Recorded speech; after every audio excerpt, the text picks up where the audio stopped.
రీసెంట్గా రెండు తెలుగు రాష్ట్రాలలో పాపులర్ యూట్యూబర్లలో ఒకటిగా పేరు పొందినటువంటి అన్వేష్ గారు చేసిన ఒక్క వీడియో అతడి కెరియర్నే ప్రస్తుతం ప్రశ్నార్థకంగా మార్చివేసింది. ప్రధానంగా గతంలో అతడు చేసినటువంటి ఎన్నో వీడియోలకు మన రెండు తెలుగు రాష్ట్రాల నుంచి మన అభిమానులు ఎంతో మద్దతుగానే నిలిచారు.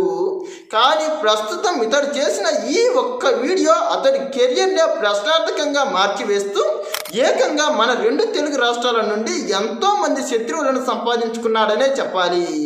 ప్రధానంగా దాదాపుగా రెండు ప్రధానమైన ఛానళ్లను నడుపుతూ నా అన్వేషణ ప్రపంచ యాత్రికుడు లాంటి గొప్ప యూట్యూబ్ ఛానళ్లను స్థాపించి ఏకంగా 40 లక్షల మందికి పైగానే అనుచరులను సంపాదించుకున్న ఇతడు కేవలం అతడు చేసిన ఒకే ఒక్క తప్పుకు వీళ్ళంతా కూడా అతడికి శత్రువులుగా మారారనే చెప్పాలి.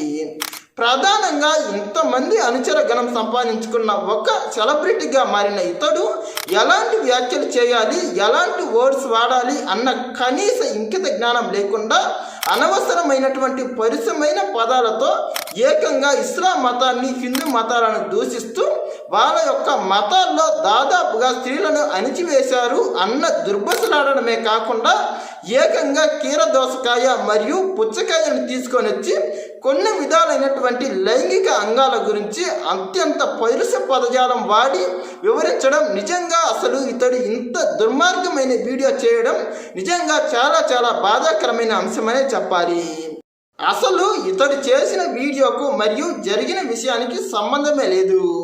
ప్రధానంగా శివాజీ గారు మహిళలు మంచి వస్త్రధారణతో సమాజం గౌరవించే విధంగా బయట పబ్లిక్ ప్లేసుల్లో ఉండాలని చెప్పారు.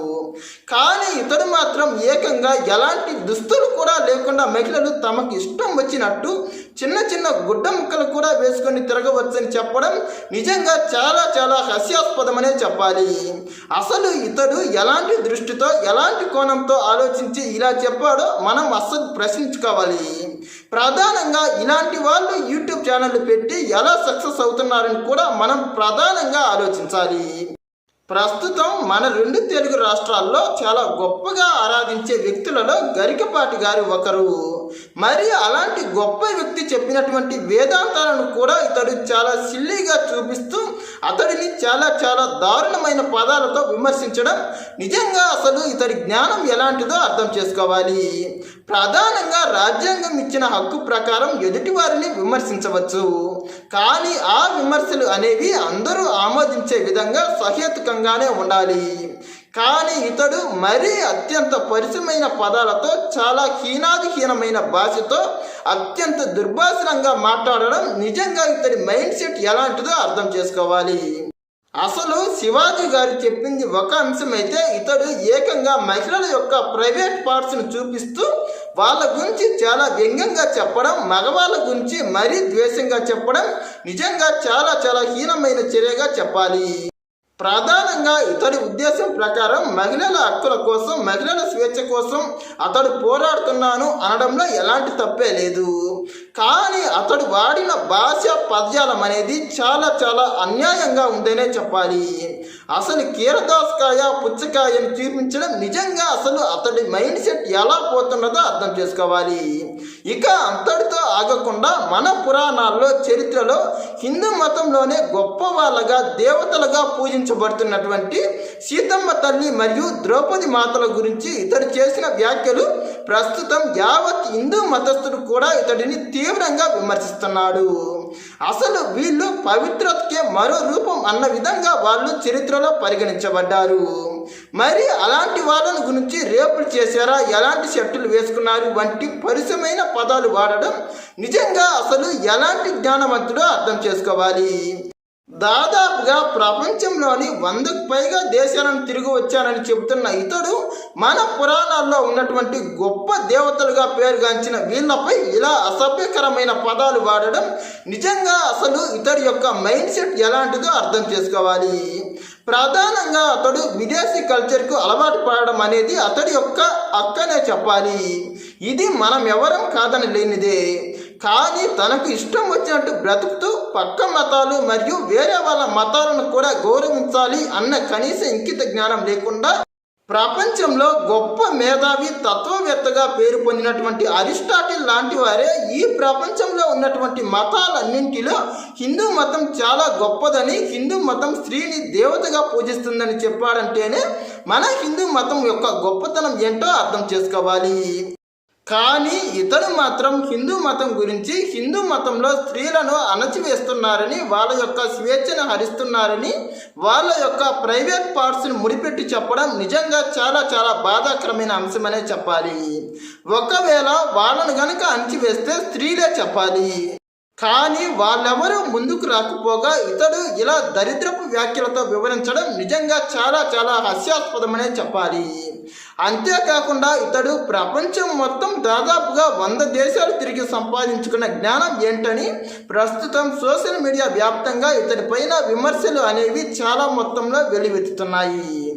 అసలు ఒక ప్రసిద్ధి చెందినటువంటి యూట్యూబర్ ఎలా ఉండాలి అన్న కనీస ఇంకిత జ్ఞానం లేకుండా అర్ధ జ్ఞానంతో, తెలిసి తెలియని జ్ఞానంతో పూర్తి ఏకపక్షంగా ఎలాంటి మాటలు అంటే అలాంటి మాటలు సోషల్ మీడియాలో పెడితే ఎవరికి తనకు ఎలాంటి సమస్యలు చిక్కుముడులు ఉంటాయి అన్న చిన్న ఇంకిత జ్ఞానంతో ఆలోచించకుండా ఇలా ఇంతటి వల్గర్గా దరిద్రపు ఆలోచనలతో ఇలా సోషల్ మీడియాలో పెట్టడం అసలు ఇతడు ఎలా ఆలోచిస్తున్నాడో అర్థం చేసుకోవాలి.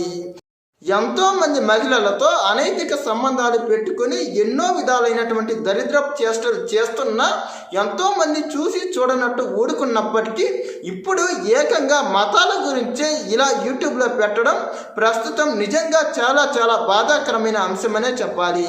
ప్రధానంగా అతడు గతంలో ఎన్నో రకాలైనటువంటి ఇస్లామిక్ దేశాలను కూడా సందర్శించారని చెప్పాడు.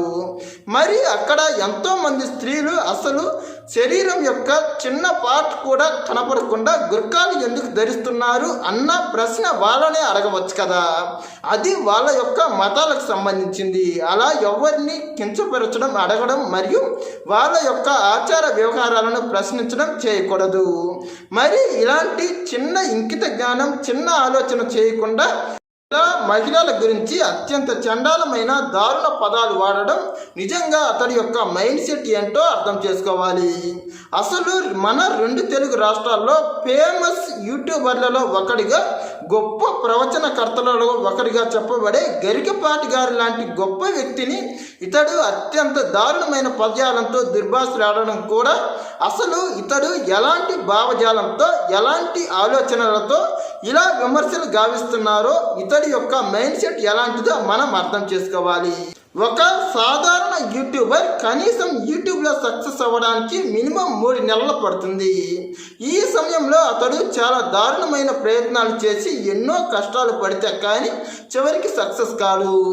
కానీ ఇలా అనవసరమైనటువంటి పదాలు వాడి దుర్భాషలు ఆడుతున్న ఇతడికి మాత్రం ఏకంగా ఇంతమంది సబ్స్క్రైబర్లు ఎలా వచ్చారని కూడా చాలామంది ఇతడి యొక్క ప్రవర్తన శైలిని ప్రశ్నిస్తున్నారు.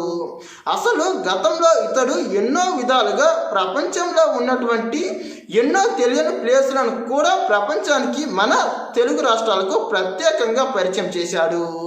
మరి అప్పట్లో అలా ఉన్నటువంటి ఇతడి యొక్క మైండ్ సెట్ ఈ మధ్య కాలంలో ఇలా మారడం నిజంగా అసలు ఇతడికి డబ్బు ఎక్కువయ్యే కొద్దీ పొగరు పెరిగిందని, అలాగే ఇతడి యొక్క పతనానికి ఇదే నాందని కూడా ప్రస్తుతం సోషల్ మీడియా వ్యాప్తంగా చాలామంది అభిమానులు ఇతడిపై మండిపడుతున్నారు.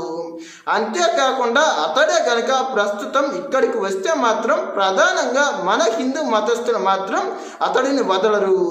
అతడు పురాణాలు, చరిత్రలో ఉన్నటువంటి గొప్ప గొప్ప దేవతలను ఇలా పరిచయమైన పదాలతో దుర్భాషలాడడం నిజంగా అసలు ఎలాంటి మైండ్ సెట్తో, ఎలాంటి దరిద్రపు ఆలోచనలు చేస్తున్నాడో అర్థం చేసుకోవాలి.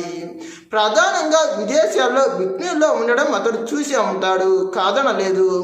అది వాళ్ళ యొక్క ఆలోచన పరం, వాళ్ళ యొక్క వ్యక్తిగత స్వేచ్ఛ. కానీ ఇక్కడ కూడా చాలామంది ఉన్నారు, అది వాళ్ళ వ్యక్తిగత స్వేచ్ఛే. మరి అందరూ అలా ఉండాలంటే ఎలా ఉంటారు?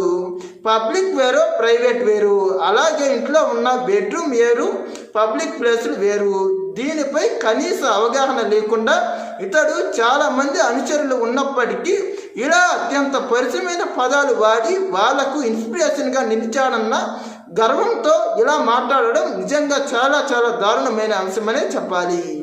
సోషల్ మీడియా వ్యాప్తంగా ఇతడిపైన తీవ్రమైన వ్యతిరేకత వ్యక్తమవుతున్నప్పటికీ ఇప్పటికీ కూడా తెలిసి తెలియక చేశానని కనీసం సారీ కూడా చెప్పకుండా ఇతడి చేసే ప్రవర్తన చేష్టలు వికృతమైన ప్రవర్తన శైలి ప్రస్తుతం మన 2 తెలుగు రాష్ట్రాలతో పాటు దేశం మొత్తం కూడా ప్రశ్నిస్తున్నది.